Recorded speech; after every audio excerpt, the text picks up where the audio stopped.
ప్రస్తుతం పులివెందుల జెడ్పీటీసీ ఉప ఎన్నిక సంబంధించి పోలింగ్ అయితే జరుగుతోంది. అయితే ఒక పక్క టీడీపీ వర్గానికి చెందినటువంటి వ్యక్తుల్ని ఎక్కడ కూడా పోలింగ్ బూతుల దగ్గర కూడా ఉండనివ్వకుండా వైసీపీ కార్యకర్తలు దాడులు దౌర్జన్యాలు చేస్తామని చెప్పేసి టీడీపీ వర్గం వారు చెబుతున్నటువంటి పరిస్థితి.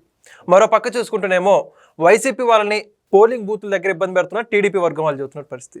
వాస్తవానికి ప్రస్తుతం పులివెందుల జెడ్పీటీసీ ఉప ఎన్నికకు సంబంధించి పరిస్థితులు ఏంటి, ఈ విషయానికి సంబంధించి మరిన్ని విషయాలు తెలుసుకోవడానికి మనతో ఉన్నారు senior journalist doctor Bharat Reddy గారు.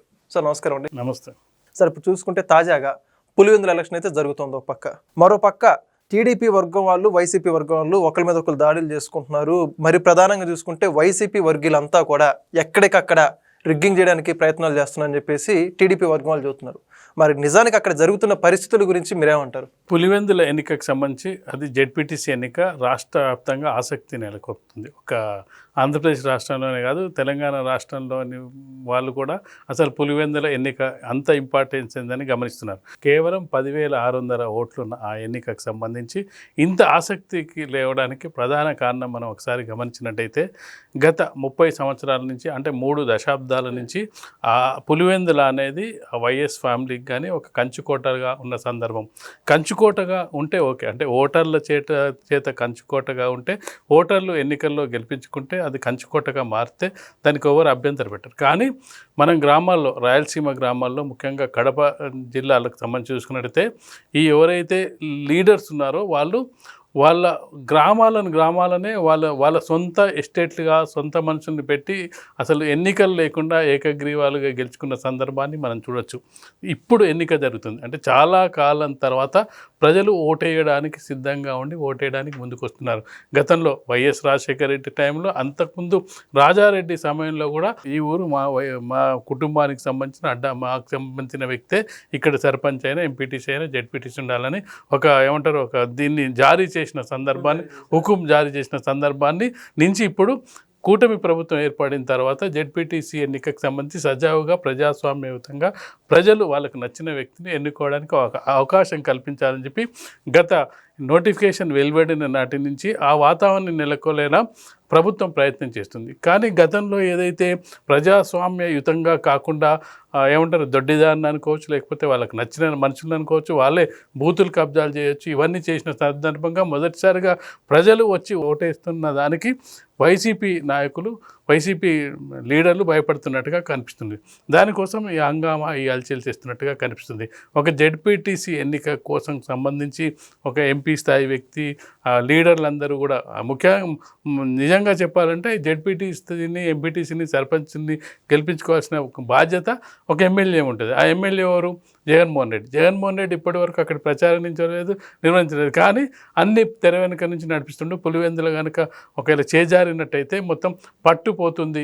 నేను ఎప్పుడు కూడా చెప్పుకునేదంటే కడప మా అడ్డ, పులివెందుల అసలు ఎవరు ఈ రాజ్యంలోకి రావడానికి వీల్లేదు అనే స్థాయి నుంచి ఇప్పుడు భయం పట్టుకుంది. ఒకవేళ ప్రజాస్వామ్యయుతంగా సజావుగా ఎన్నిక జరిగినట్టయితే, మన పార్టీ ఓడిపోయినట్టయితే పార్టీ భవిష్యత్తు ప్రశ్నార్థకంలో పడే అవకాశం ఉందని చెప్పి ఏ విధంగా అయినా రిగ్గింగ్ చేసైనా సరే, బెదిరించైనా సరే, ఓటర్లను బెదిరించైనా సరే, ఏ విధంగా అయినా సరే ఎన్నికలను సజావుగా సాగకుండా చేయాలనే ప్రయత్నంలో భాగంగా ఇవన్నీ చేస్తున్నట్టుగా మనకు కనిపిస్తుంది.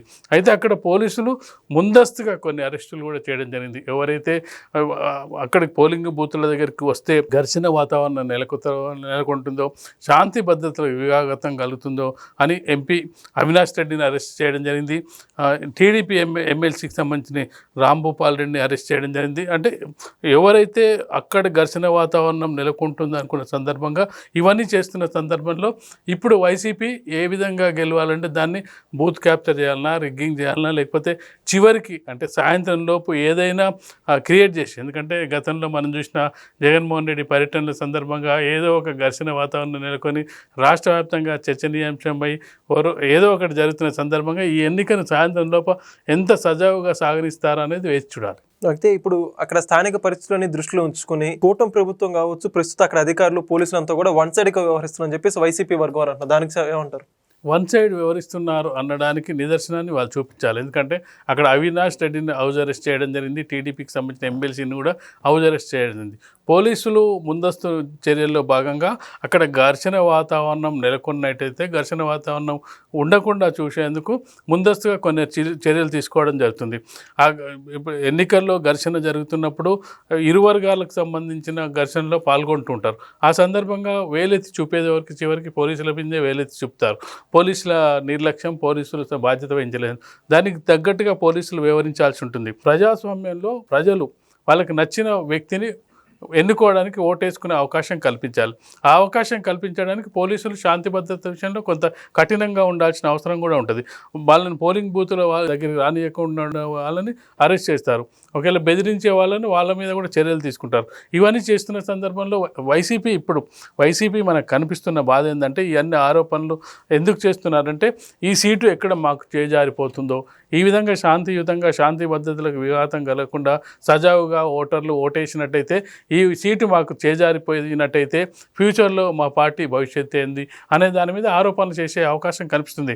మనం గత పర్యటనలు చూసినట్టయితే కూడా పోలీసులు ఏకపక్షంగా వివరిస్తున్నారు, మా వైసీపీ కార్యకర్తలను హింసిస్తున్నారు, స్వయంగా జగన్మోహన్ రెడ్డి ఎవరైతే మిమ్మల్ని ఇబ్బంది పెడుతున్నారో వాళ్ళ పేర్లు రాసుకోండి, ఇవన్నీ చెప్పిన సందర్భంగా ఎన్నికలు అవుతున్న సందర్భంగా ఖచ్చితంగా వైసీపీ నాయకులు ఇలాంటి ఆరోపణలు చేస్తూనే ఉంటారు. సో చెప్పండి, మరి ఇప్పుడు జరుగుతున్నటువంటి పోలింగ్ సరళిని చూస్తుంటే గెలుపు ఎవరిదై ఉండే అవకాశం ఉందని మీరు అనిపిస్తుంది? ఖచ్చితంగా ప్రజాస్వామ్యయుతంగా ఎన్నికలు జరిపించాలని చెప్పి కూటమి ప్రభుత్వం భావిస్తుంది. ఇప్పటివరకు గత సంవత్సరం క్రితం జరిగిన ఎన్నికల్లో ఎలాంటి మూడు ఉందో ప్రజల్లో అలాంటి మూడే కనిపిస్తుంది. ప్రజలు 151 సీట్ల నుంచి జగన్మోహన్ రెడ్డికి 11 సీట్లకి ఏ విధంగా దించారో ఇప్పటివరకు పెద్ద మార్పు లేదు. జగన్మోహన్ రెడ్డి మీద సానుభూతి వచ్చింది లేదు, జగన్మోహన్ రెడ్డి మీద నమ్ముతున్న ప్రజలు లేదు. జగన్మోహన్ రెడ్డికి నిజంగా చెప్పాలంటే ఎన్నికల నాటికి ఉన్న పరిస్థితి ఇంకా మరింత దిగజారిందని చెప్పొచ్చు. అప్పట్లో చూసుకున్నట్టయితే కనీసం ముఖ్యమంత్రి హోదాలో ఉన్న సందర్భంగా ఏదో స్కీములు అప్పుడు కనిపించాయి. ప్రతిపక్షంలోకి వచ్చిన తర్వాత అన్ని స్కామ్లే కనిపిస్తున్నాయి. ఇటీవల అధికారంలో దిగిపోయిన తర్వాత ఇన్ని స్కాములు, ఓటేసిన వాళ్ళు కూడా రివైవ్ అవుతున్నారు. దాదాపు నాకు ఇన్ని లక్షల మంది ఓటేస్తున్నారు, దాదాపు మీకు మాకు ఒక 5% తేడా ఉన్న సందర్భంగా ఇప్పుడు చూసుకుంటే ఓటేసిన వాళ్ళు ఇన్ని స్కాములు చేశారా అన్న సందర్భంగా మరింత పరిస్థితి దిగజారిందని చెప్పొచ్చు. గతంలో అయితే కూటమి పోటీ చేసిందో అప్పుడున్న పరిస్థితి కంటే ఏమాత్రం తగ్గలేదు. ఖచ్చితంగా వాళ్ళు మరింత స్కోరును పెంచుకునే ప్రయత్నం చేస్తున్నారు. కానీ నా స్కోర్ ఎక్కడ తగ్గుతూ వస్తున్న సందర్భంగా ఆ భయంతో ఇక్కడ చూసుకున్నట్టయితే ఖచ్చితంగా ఈ సీటు మాకు పోతుందా అనే భయం ఖచ్చితంగా వైసీపీ శ్రేణుల్లో ఉంది. జగన్మోహన్ రెడ్డి కూడా అసలు ప్రచారానికి రాకపోవడానికి కారణం అదేగా అందరూ భావిస్తున్నారు.